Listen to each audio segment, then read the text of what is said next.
HGSI's GT-750-A series of AC spring-loaded linear position sensors offer reliable long-life operation utilizing LVDT linear variable differential transformer technology. GT-750-A series LVDTs are versatile devices that are used in a wide range of commercial and industrial gauging applications, including laboratory R&D materials testing, industrial gauging test stands, and factory automation.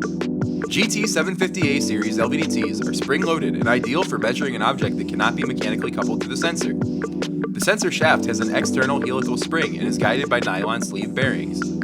These hermetically sealed sensors are constructed entirely of stainless steel and are resistant to dust, temperature, shock, and vibration. GT-750-A series LVDTs are available in measuring ranges from plus or minus 0.1 inch to 0.3 inches. These rugged AC LVDTs are built without internal electronics, allowing them to withstand extreme operating conditions. As a result, an external signal conditioner is required for these LVDT sensors. HGSI offers a full line of compatible AC LVDT signal conditioners for use with these LVDTs. Thanks for watching. If you enjoyed this video, please subscribe and click the bell to turn on notifications. Experienced application engineers are standing by to help solve your measurement challenges. For additional information, please visit our website at hgsind.com. Harold G. Schaevitz Industries. Performance and reliability is our business. Thanks for being on our team.